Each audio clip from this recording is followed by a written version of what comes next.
আসসালামু আলাইকুম। সুপ্রিয় শিক্ষার্থী বন্ধুরা, সবাইকে ফুলেল শুভেচ্ছা জানিয়ে আজকের অনলাইন ক্লাসে তোমাদেরকে জানাচ্ছি শুভেচ্ছা ও স্বাগতম। আশা করছি তোমরা সকলেই ভালো আছো। শুরুতেই তোমাদের সাথে রয়েছি আমি মহব্বত হোসেন, প্রভাষক, হিসাব বিজ্ঞান বিভাগ, সরকারি হোসেন শহীদ সরোয়ার্দী কলেজ, মাগুরা। আজকে হিসাব বিজ্ঞান বিষয়ে তোমাদের জন্য পঠিত বিষয় নির্ধারণ করা হয়েছে ব্যাংক সমন্বয় বিবরণী। এটি তোমাদের প্রথম পত্রের তৃতীয় অধ্যায়ে আলোচিত একটি টপিক। সুপ্রিয় বন্ধুরা, তোমরা দেখছো তোমাদের সামনে এস রোবাবা কং এর একটি নগদান বই, যেটি প্রস্তুত করা হয়েছে মার্চ 2018 এর জন্য। আর আমরা জানি নগদান বই সাধারণত 4 প্রকার, আমরা যেটা জেনে আছি এবং আমরা শিখেছি। এক হচ্ছে এক ঘরা, 2 ঘরা, 3 ঘরা এবং বহু ঘরা। তো এক ঘরা নগদান বইয়ের কলাম থাকে 8টি, 2 ঘরা নগদান বইয়ের কলাম 10টি এবং 3 ঘরা নগদান বইয়ের কলাম 14টি। আর বহু ঘরা তার নির্দিষ্ট আইটেমের জন্য নির্ধারিত হয়ে থাকে।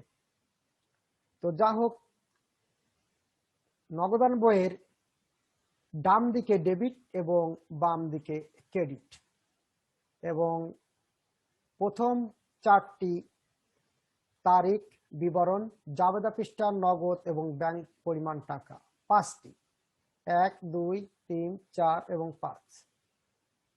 ক্রেডিট দিকেও একইভাবে 5টি কলাম, তারিখ, বিবরণ, জাবেদা পৃষ্ঠা, নগদ এবং ব্যাংক পরিমাণ টাকা। এখন দেখার বিষয়, নগদান বইয়ে কত টাকা নগদ রয়েছে এবং ব্যাংকে কত টাকা রয়েছে।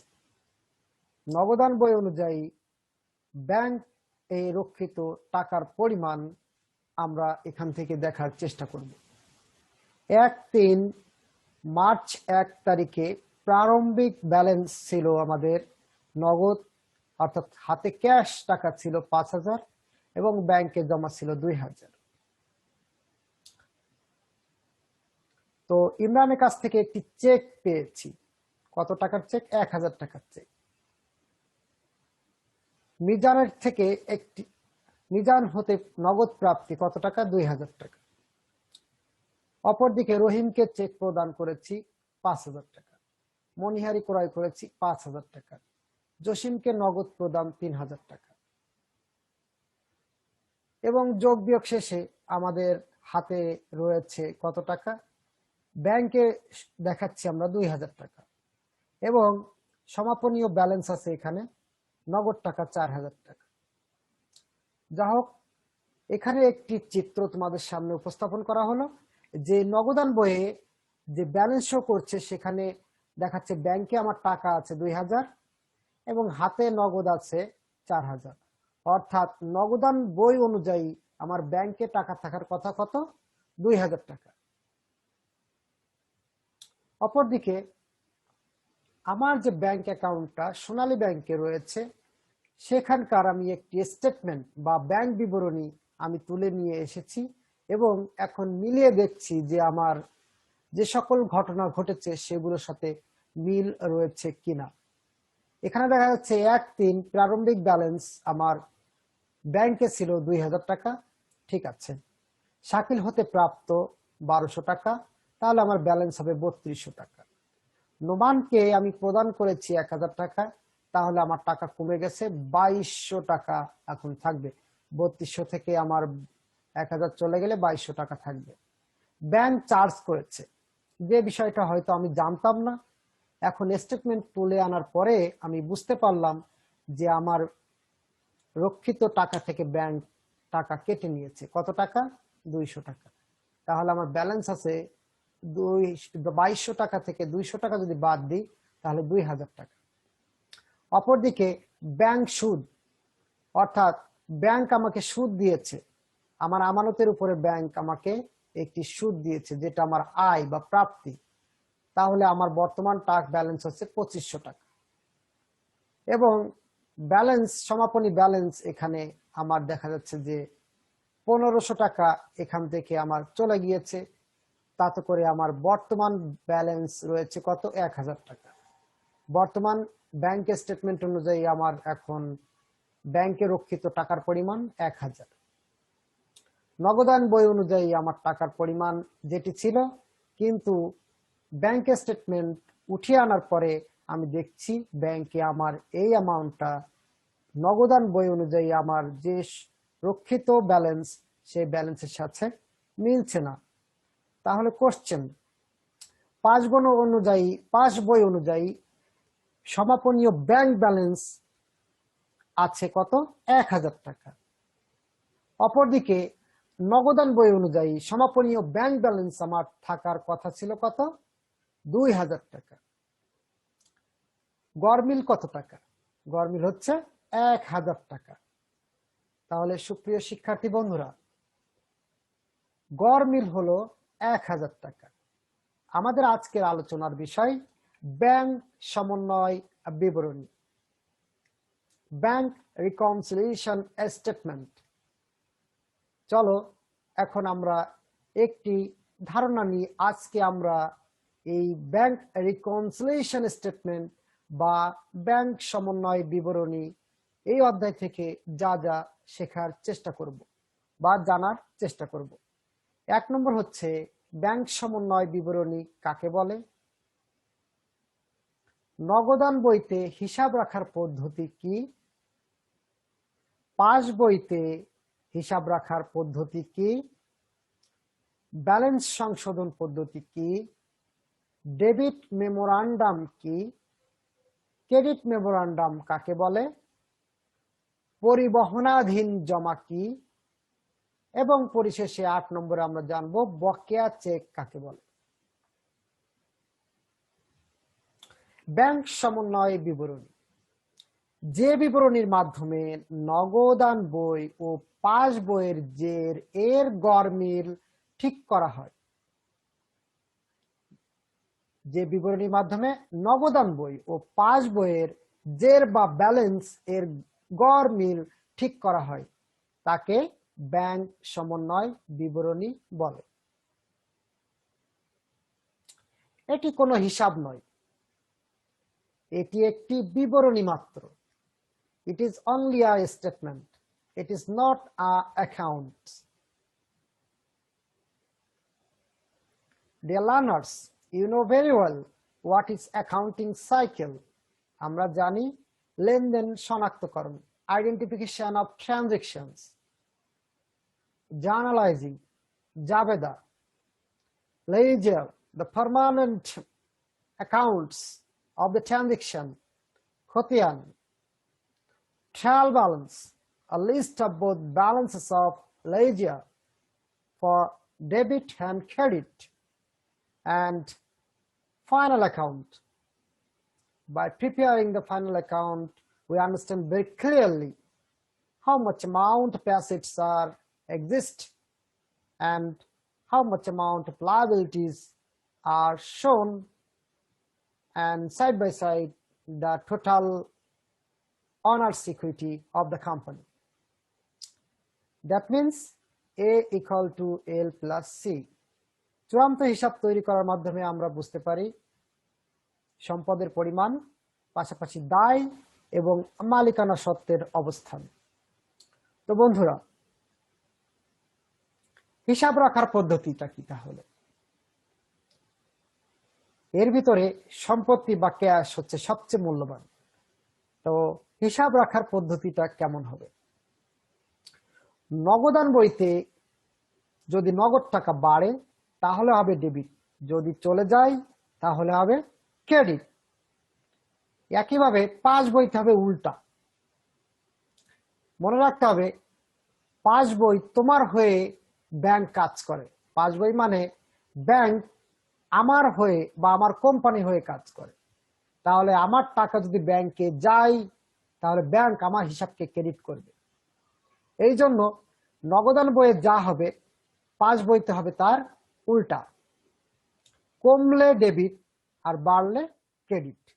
তাহলে আমরা নগদান বই অনুযায়ী যদি ব্যাংক জমার উদ্বৃত্ত তৈরি করি তাহলে যা হবে এন্ট্রি গুলো, পাস বই অনুযায়ী নগদ জমার উদ্বৃত্ত যদি আমরা তৈরি করি সেক্ষেত্রে নগদ বই অনুযায়ী ব্যাংক জমার উদ্বৃত্তের উল্টা হবে পাস বইতে। সহজ করে যদি আবার বলি, নগদান বইতে যা লিখবো পাস বইতে লিখবো তার উল্টা। সুপ্রিয় শিক্ষার্থী বন্ধুরা, এখন প্রশ্ন হচ্ছে ব্যালেন্স সংশোধন পদ্ধতি কি? ব্যালেন্স বা জের সংশোধন পদ্ধতি হচ্ছে উভয় ব্যালেন্স সংশোধন পাস ও নগদান বইয়ের।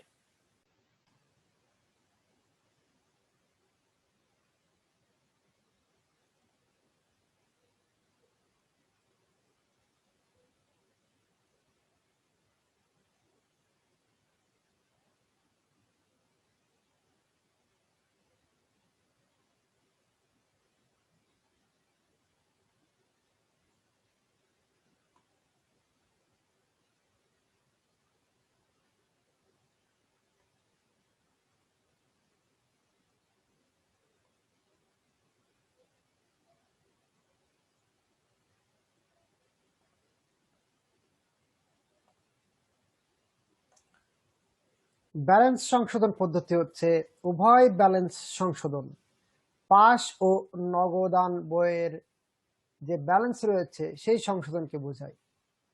অপরদিকে একক ব্যালেন্স সংশোধন অর্থাৎ যে কোনো একটি সাইডে আমাদের যদি ভুল হয়, অর্থাৎ আমরা যদি রেকর্ড না করি কোনো লেনদেন, তাহলে সেই ক্ষেত্রে একটি বইয়ের একটি পক্ষই সংশোধন করলে যথেষ্ট হবে।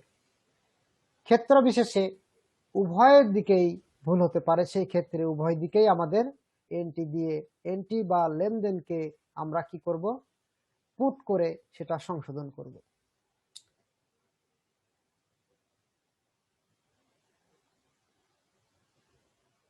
ওকে,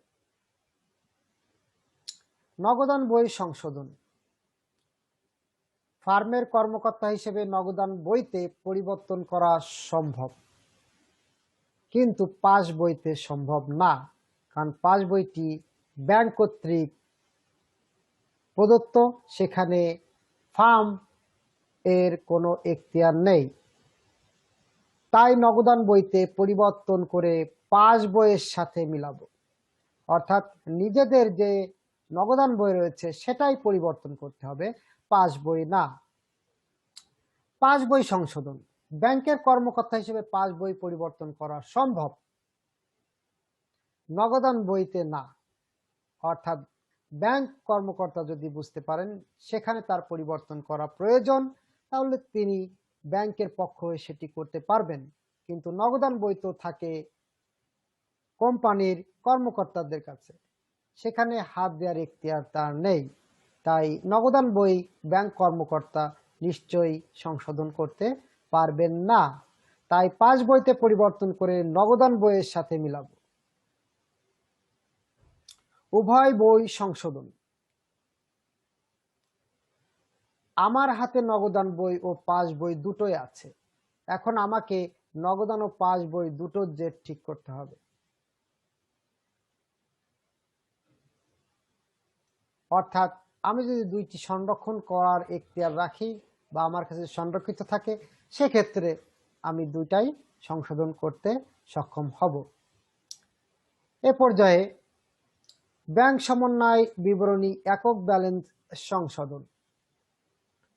আমরা আগেই বলেছি তোমাদের পরীক্ষাতে যে সকল বিষয় দেখতে পাওয়া যায় সেটা হচ্ছে একক ব্যালেন্স সংশোধনের জন্য তোমার প্রবলেম দেয়া থাকবে, তোমাকে সেটি সলভ করতে হবে। তো ব্যাংক সমন্বয় বিবরণী একক ব্যালেন্স সংশোধন, প্রথমে থাকবে তারিখ, বিবরণ, বিস্তারিত টাকা এবং টাকা। নগদান বই অনুযায়ী ব্যাংক জমা, নগদান অনুযায়ী ব্যাংক জমা যোগ কি কি যোগ হবে? শুধু পাস বইতে ক্রেডিট করা হয়েছে, কিন্তু নগদান বইতে ডেবিট করা হয়নি। অর্থাৎ আমার পক্ষ হয়ে কেউ আমার অ্যাকাউন্টে টাকা জমা দিয়েছে, কিন্তু আমি জানি না। এখন যখন জানলাম স্টেটমেন্ট দেখে, তখন কি করব? তখন আমি আমার নগদান বইতে এটি টাকা বেড়েছে, আমার টাকা এসেছে, আমি এখন জানতে পারলাম, আমি কি করব? আমি যোগ করে দিব, অর্থাৎ আমার টাকা বাড়লো। ব্যাংকে আমার পক্ষ হয়ে কেউ টাকা জমা দিয়েছে, আমি জানতাম না, এই মুহূর্তে জানলাম, আমি কি করলাম? আমার নগদান বইতে আমি টাকাটা যোগ করলাম। তো তাহলে বিয়োগ কেমন হবে? শুধু নগদান বইতে ডেবিট করা হয়েছে, অর্থাৎ আমি নগদান বইতে আমি টাকা লিখেছি, এই কিন্তু পাস বইতে ক্রেডিট করা হয়নি। অর্থাৎ আমি যখন নগদান বইতে লিখলাম যে আমার টাকা, আমি তথ্য পেয়েছিলাম এরকম যে আমার টাকা বেড়েছে, আমার পক্ষ থেকে কেউ টাকা জমা দিয়েছে, আমি কি করেছি? তখনই আমি ডেবিট করেছি। অর্থাৎ টাকা পেলে তো, সম্পত্তি বাড়লে তো ডেবিট করেছি। পর মুহূর্তে জানতে পারলাম এই ঘটনাটি প্রকৃত ঘটেনি, অর্থাৎ আমার পক্ষ হয়ে কেউ টাকা কি করেনি? পাস বইতে জমা দেয়নি, পাস বইতে ক্রেডিট করা হয়নি। তাহলে কি আমার টাকা বাড়লো? যেহেতু টাকা বাড়লো না, সেহেতু আমি এটাকে বিয়োগ করে দেব। আগে আমি কি করেছিলাম? যোগ করেছিলাম। এখন জানতে পারলাম যে প্রকৃত আমার এটা ক্রেডিট, প্রকৃত জানতে পারলাম যে আমার এটি জমা হয়নি, আর সেই ক্ষেত্রে আমি কি করলাম? এটাকে বিয়োগ করে দিলাম। এ পর্যায়ে তাহলে ব্যাংক জমার বিবরণীতে কেমন হবে? সুপ্রিয় শিক্ষার্থী বন্ধুরা, আমরা আগেই বলেছি নগদান বই অনুযায়ী ব্যাংক জমার উদ্বৃত্ত যা হবে, পাস বই অনুযায়ী নগদান বইয়ের উদ্বৃত্ত তার উল্টা করতে হবে। অর্থাৎ যেটি নগদান বই অনুযায়ী ব্যাংক জমার উদ্বৃত্ততে যোগ করেছিলাম, পাস বই অনুযায়ী নগদান বইয়ের ব্যালেন্স তার উল্টা হবে। ব্যাংক সমন্বয় বিবরণী একক ব্যালেন্স সংশোধন। তাহলে যা বলেছিলাম, পাস বই অনুযায়ী ব্যাংক জমা, নগদান বইতে ডেবিট করা হয়েছে কিন্তু পাস বইতে ক্রেডিট করা হয়নি। যেটি আগের বইতে হয়েছিল ডেবিট, এখন ক্রেডিট, এখন সেটি হবে ডেবিট। তার মানে এখানে রিভার্স, নগদান বইতে ডেবিট করা হয়েছে কিন্তু পাস বইতে ক্রেডিট করা হয়নি। আমরা কি করব? আগে বিয়োগ করেছিলাম, এখন যোগ করব। এরপরের আইটেমটি দেখি, শুধু নগদান বইতে ক্রেডিট করা হয়েছে কিন্তু পাস বইতে ডেবিট করা হয়নি। আগের বার আমরা এটা কি করেছিলাম? নগদান বই অনুযায়ী এটাকে যোগ করেছিলাম, এখন এটা কি করব? বিয়োগ করব। তাহলে নগদান বই অনুযায়ী ব্যাংক জমার উদ্বৃত্তের ব্যালেন্স আমরা পেয়ে যাব।